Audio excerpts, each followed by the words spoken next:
evening. How are you? I'm amazing. Fantastic, fantastic. For those that may not be familiar with your work, can you please state your name for the fans, please?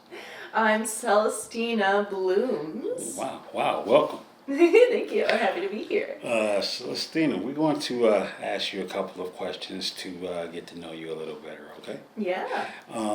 First and foremost, how long have you been in this crazy business that we call smut? Well, I've been doing it professionally in like mainstream for 4 years now. I want to say 4 years, yes. But technically, I've actually been in like the smut peddling, industry for a little while. Before that, I just was, I was a little bit more amateurish. Before that, 2019 was when I started. How did you actually enter the business? How did I enter the business? So, well, like originally, like when I was still an amateur, I was doing a little bit of webcam modeling, and I was on ManyVids doing like some little customs and stuff. And then in 2020, I started all that up again after I had like taken a little break to be a massage therapist. I became a massage therapist, but COVID stopped that. So yeah, that was when I started up like my OnlyFans, and that was when I got scouted by an agent in 2020. Like it was somewhere between 2020 and 2021, somewhere around there, where I got scouted on Twitter, and I was like so excited. I was like, they want little me, yes, oh my god. So, were you in a porn hotspot or a porn hub, if you will, or did you have to relocate out west? Was I in a porn hub or did I relocate out west? I was in California at the time when I started in the amateur side of the adult industry. So I was lucky enough to already be in California or near a porn hub, but that's why I didn't start as soon as I turned 18, because I was thinking about it at that time, but I was in the Midwest when I turned 18. So yeah, I didn't have the ability at that time to get into it. Well, that's interesting. Interesting. So, interestingly enough, so would you categorize yourself as a pretty sexual person prior to, getting in the business? Would I categorize myself as a sexual person prior to getting into the business? I was very sexually like repressed a little bit. Like I didn't actually have a lot of sexual experience before I got in the industry. I actually had only been with 2 partners before I got into porn. Yeah. But I was a really like horny innocent girl. I was like watching a lot of porn and like, reading a lot of like BDSM novels and stuff. Like I was horny. So yes, I would say I was a sexual person. Now, the whole BDSM thing, was that just your own inquisition, or was that your partner kind of leading you on that path? Was the BDSM my partner or my interest? That was totally my interest. Actually, yes, the first kind of like adult media that I got my hands on ever was in like the form of erotica. It was in the form of books, and it was hardcore. It was BDSM. It was like the books that are like infamous, that people like will tell each other to like read these books on like Book Talk as like a prank, and then somebody will be like, oh my god, I can't get through it. It's yeah. Wow. Yeah. Okay. And 2 partners. Yes. Okay. So with the whole porn thing, was it more your sexual desire, or was it more like a monetary issue that kind of, or a combination of both?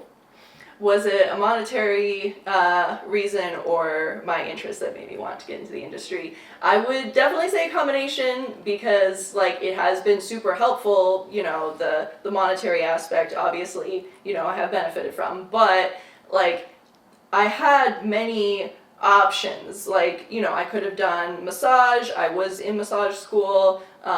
Like there were like plenty of avenues I could have taken to make money, but I was like I said, a very sexual person, so I was like really excited to explore this avenue. Wow, okay. And so, what would you say is the most deviant? You're a little reserved, but let's say, what was the most deviant thing that you did prior to getting into porn? The most deviant thing that I did prior to getting into porn. Well, I like to experiment with like mind fuckery. This is a little bit hard to talk about because like it's banned on a lot of sites, but like listening to audios that will like put me in a specific headspace, a very submissive headspace, that like slowly in theory kind of change your personality a little bit, like just so that I don't have to say the word, that kind of gives you an explanation. So that's kind of something I was exploring before I got in the industry. Wow, mind fuckery. Interesting.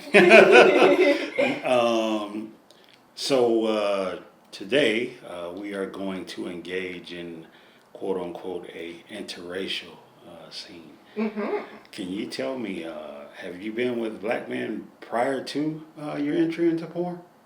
Have I been with any black men prior to entering porn? Yes. Okay. The man I lost my virginity to was. Wow, that was one of the two, huh? Yes, one of the two.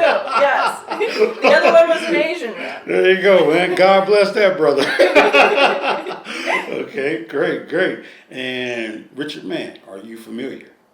Oh, yes. I have recognized Richard Mann's face before. I am familiar with him. Okay. And does that work, make you, how does it make you feel? Can you elaborate?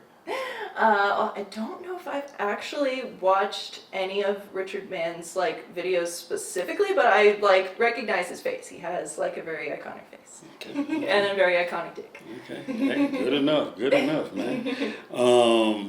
So most deviant thing that you've been since you've been in the business is what? The most deviant thing I've done since I've been in the business. Well, let's see. So I've done done gangbangs. What's the gangbang count? The gangbang. How many guys? The highest number. 6. I think it was 6 guys. Yeah, pretty sure. Yeah. Okay. Sweet, man. I love it. Are there any particular special projects that you're working on that the fans should be on the lookout for? Ooh, well, I am working on trying to see if my body will let me do anal because I really love watching anal porn. So that is a thing that the fans should be excited about. They should definitely check out my own sites first to see me doing solos, to see like how far I go with that before I start doing it in mainstream in like boy girl and whatnot, or girl or everybody. So that's definitely a thing that my fans should be aware of, some projects I'm working on. Mm-hmm. And if there was, if you had a crystal ball, rubbed a genie, whatever, if there was one myth in your power that you had to put to rest with fans regarding the myth about porn, what would that be? A myth about porn, if I could magically get rid of this myth. I suppose it would be the myth that it's all unprofessional, that it's all just like haphazard and like everybody, is like diseased and like that it's all borderline illegal and all of those things, just chaos. It's really not like that at all. It's very organized. It's all very above board and like very tested, very professional. So that would probably be the biggest myth that I think should be busted. Awesome. And last question, where can the fans find you? On your socials, can you tell what the addresses are? Yes. Well, my name is my name everywhere if you want to find me. The best place to find my link tree is to just Google my name, Celestina Blooms.com. I have a .com, which will take you to my link tree, which has everything. But yes, my Twitter is my name, Celestina Blooms. My Instagram is currently my name, Celestina Blooms, with official at the end. I lost the first one that was just my name. So it's Celestina Blooms Official.